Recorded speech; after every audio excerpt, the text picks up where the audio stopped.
Hi there, I'm Lance and I'm a gamer. And I'm Sam and I'm a non-gamer. And we are Love to Hate, where we help gamers find great games to play with non-gamers. And today we're taking a look at Jibber Jabble by Jibber Jabble Games.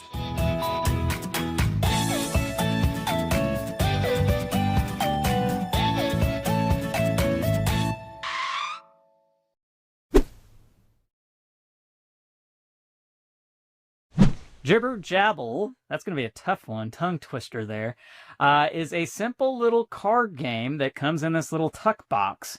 Now, this is a game that is already out and available on Jibber Jabble Games' website. And we'll make sure to include the link down below in the description of this video. But it has recently gotten picked up by AllPlay. And so this is going to be a game that is coming out later this year, we believe, from AllPlay, the big publisher that you're very familiar with, more than likely. But anyhow, we got a copy of it from Jibber Jabble Games' website. Good grief. And this is a simple little party game in which you are going to have a deck of cards that are going to have many different words on them. And every player is also going to get assigned a role. Now, most everybody is going to be gibberers, I think, if that's the right word. And then one person is going to be the jabbler, or basically the person who's trying to guess what the secret word is. This is kind of one of those games where one person doesn't know something and everybody else does, and they're supposed to try to give clues to help that person figure out what is the secret word. And let's say the secret word is burger. Well, then all of the other players are having to try to be on the same wavelength without communicating with each other about what they are trying to give the clue to the person trying to guess. And the real catch with this game is that you have to do this one person at a time, one letter at a time. So this is a word spelling game in which if you maybe wanted to give the clue fries, trying to get the person to guess burger, then, the first player would say F.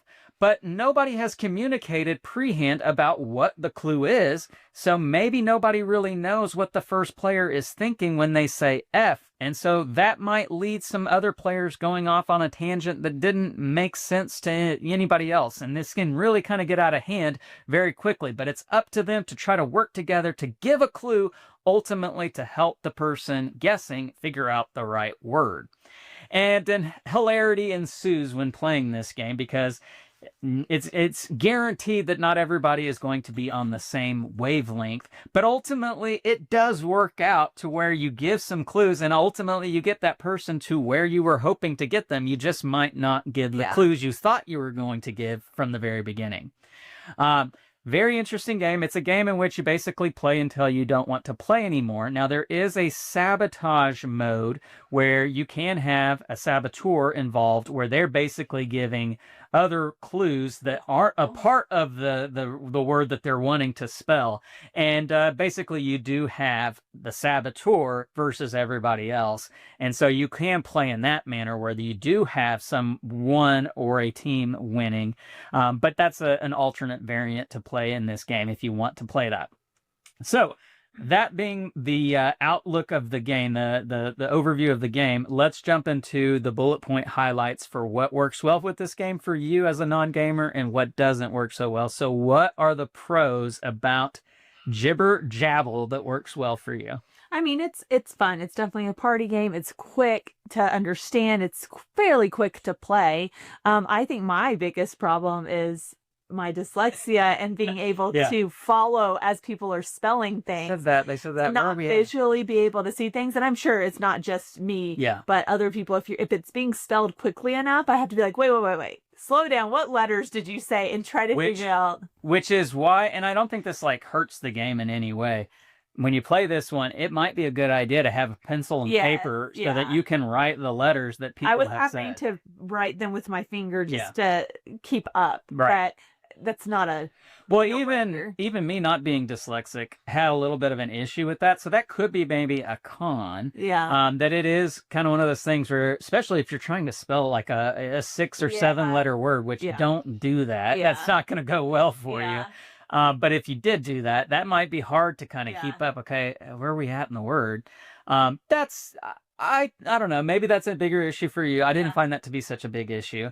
What works well about the game, though? I mean, it's fun. It's Yes. funny. Yes. Trying to figure out what everyone's spelling. Someone starts a word, you think it's a different word. Yeah. The third person is like, I have no idea what y'all are Yeah. spelling.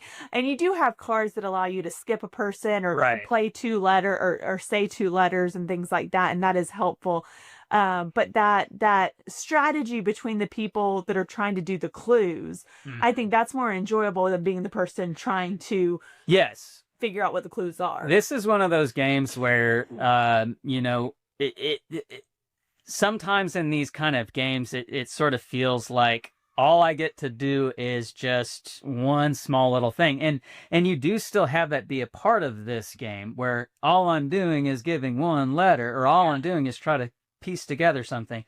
But what's so enjoyable about this one is that there's just no communication beforehand, and you're just basically trying to be like, okay, why on earth would you say Q? And you're saying things like, I said Q, Q, and they're like, that's not helpful. As if that communicates and something. our group kept saying, it's what the thing is, or what the thing does. It is what it is. Yeah. You're like, that's not helpful. That's not helpful. Why did you spell green? Yeah. But then once things click, right? Or they don't click, and you're like, okay, I'm going to go this way. It might not be what you were thinking, but it makes sense to me. And you go that way, and then everybody's like, why did you go that way? That happened a couple of times. And then you can kind of just start to see the wheels start to slowly turn, and eventually you're kind of like, see? That's why I went that way. And everybody's like, okay, yeah, I get it now. Like, that's stupid. But it's a fun game. It's just one of those games where everybody's laughing. You're not really keeping score. This is a strict party game. It does feel on the lines of like Cards Against Humanity, things like that. Just in the way that like you kind of stop keeping score. Nobody's You're really just keeping score. Right. Yeah, exactly. Definitely not in the same like degree of adult humor as Cards Against Humanity. A 7-year-old. It says 7+. If they can spell, they can play. Right, and I think that's the only limitation that you have with this game is spelling. And not that you need to be a Scrabble champion to be able to enjoy this game. You just need to be able to spell. There was a couple times where I was like, what's the next letter?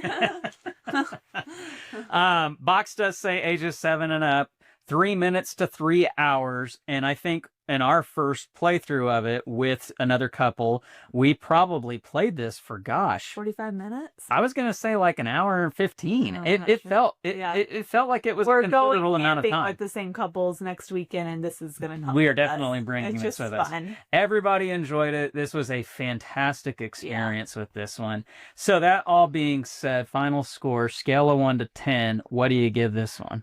For party games? Yes. Yep. I mean, it's high. I'd give it probably an 8.8. Yeah. I'm kind of right there with you. I think I said this more than once while we were playing it. To me, this game's almost perfect. Like, it is the perfect experience with a party game. I mean, if that's what you're going for.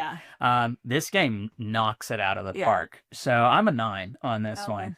And so I'm really happy. It'd be funny if this was our number 1 game of 2025. I don't know. I mean, card game. I mean, you might see this again. I'm really happy for them that it's been picked up by All Play, because that will really get the word out there about it. And this is one that you really need to check out, and it's gonna get really popular really quick. I feel like so. Jibber Jabble. The only other con about this one is it's hard to say. Jibber Jabble is the game, and it is from Jibber Jabble Games. And again, we do have the link down below in the description to get this game right now off their website. But again, it is coming from All Play later this year. So while you're down there, make sure to leave us some comments. Make sure to like and subscribe and push that bell button so you get notifications of all our new content. I'm Lance. I'm Sam. And we are Love to Hate, where we bridge the gap between gamers and non-gamers. We'll catch you next time.